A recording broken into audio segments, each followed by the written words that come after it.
of going straight to jail for the jailbreak. No, sir. Going straight to jail or prison, that's up to the officer's discretion. And you have to understand, as a person that has PTSD and has endured what he has in the war, you know what a POW is, right? Prisoners of war. He's had multiple friends that have gone through this. What are you doing with me? Stop that! You can't touch me there.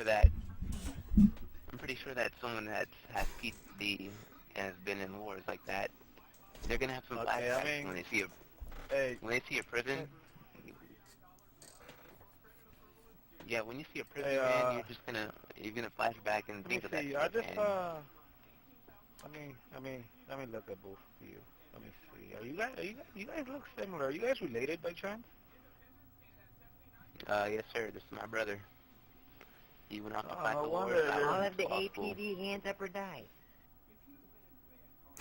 I wonder you're both a pair of handsome Hands fellas up or there. die. But let me address that issue. So you're claiming your client here, Mr. A. Bruno Johnson, has PTSD. Is that correct? Yes, sir. Yes, sir, indeed. All right. I feel for him, man. I know many people that have come from the war, and it's a tragedy when you go out, you serve your country, and you see so many things that it just, it rewires your brain to a certain extent, and I can definitely sympathize with that. Do you know what I mean? Yes, sir. But here's where I'm having just a little bit of an issue with that. Your client here has 4 counts of manslaughter. So, that's 4 times that I suppose in a short period of time that his PTSD has been triggered. Am I to understand this, sir? Well, think of it this way, because you see when people wave guns around in front of a person with PTSD, they're going to do how their brain was rewired to do when they went through boot camp. What they saw out in the field. What is he doing with me? Waving guns in their faces or shooting at him. So I'm pretty sure he could feel the same way if he saw someone on the streets waving a gun at him. He'd get the urge just to murder them right there on the spot. So I wouldn't really call it manslaughter. Ow! Stop! That hurts. You're hitting my head. All right. I claim abuse. Your officer just bashed my head against the wall multiple times. And giving this man a ticket or giving him a ticket, it just seems like you're taking funds away from him that he could be using to go No, this is abuse. Stop. At this point, sir, giving him a ticket would seem like putting a Band-Aid on the issue. And if this man has PTSD, we need to do more than a Band-Aid. We need to heal him. We need to diagnose him. He needs help. And, the jail system seems like the best help for him. Beyond that, PTSD, I've never heard of a case of PTSD that causes someone to commit 3 acts, 3 separate, let alone 3 confined acts of armed robbery. Have you ever heard of that instance in all your time being a lawyer, Mr. John Johnson? Oh, I've heard it's a rare case of that happening. And it is rare, right? So when it's rare and you times that rareness by 3, it's a little bit hard to swallow, I will say. Yeah, people may mistake him as an armed robber when he carries around his sidearm like he normally does. Standard issue. He's got his little concealable weapons license as such, and you walk into a store and he says the wrong words, and someone feels like he's getting robbed by him, and he comes off as a harsh man because out there in the battlefield it's a pretty savage place to be at. I'll tell you this much, man, and I certainly do sympathize with that story. And I feel like the jail system. He has he has multiple straight to jail offenses. Let alone don't regard jail, our prison system, as such a bad thing. We have great therapists and great doctors in our jail system, and this man will be going to jail today. And on top of all the charges that I have read off, he has a 3 manslaughter, which we spoke of, but he has 1 attempted manslaughter. So that could have been 4 lives he took. Luckily today he only managed to take 3 instead but yes, sir, I stopped him 4, from taking that 4th life. I stopped myself from taking that 4th life. So I will tell you this much, John Johnson. If you just give me a second here, let me just read off all his charges so we're all perfectly clear on everything he's being charged with. Is that okay with you, Mr. John Johnson? But here's the thing, you know, if he goes to jail, the jail system is pretty much like being in the zoo again.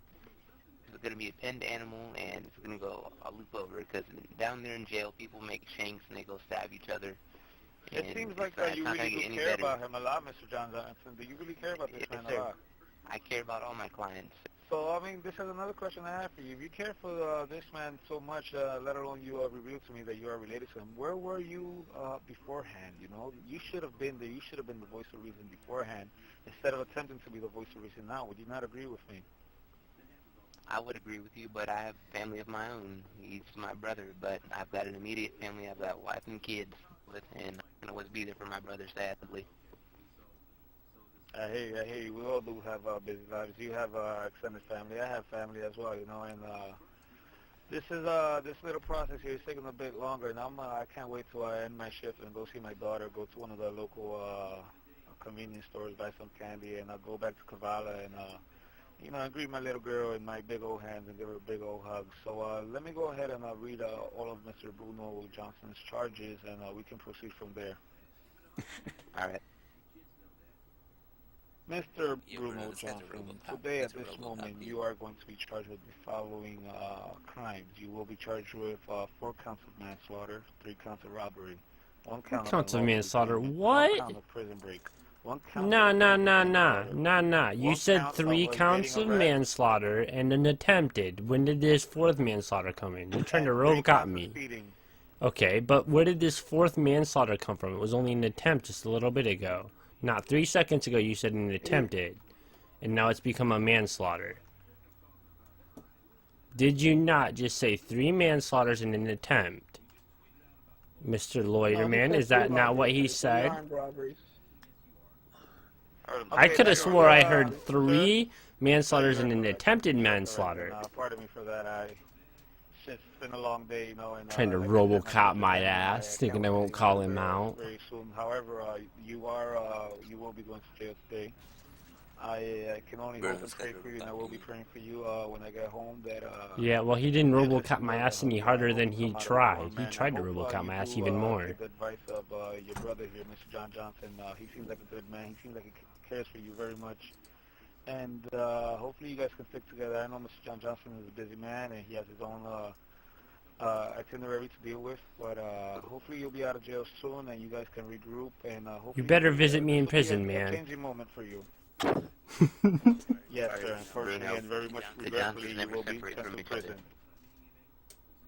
The Johnsons never separate from each other. I'll see you on the other side, brother. Yeah, Bruno. Well, you guys, I wish I could uncuff you so you could hug it out, but you can have one last word with each other before I send Mr. Bruno Johnson to jail. All I want is that you visit me. I love you, brother. That's all I ask. Well, all right. Well, you guys take care. Now, Mr. Bruno, you take care. You guys will be reunited soon enough. I hope so, and it will be for the better. Take care of yourself, Bruno, man. I will be praying for you, like I said. Just wait till I'm going to shoot this and guy. stay out of trouble. I hope not to see you again soon. Take care now.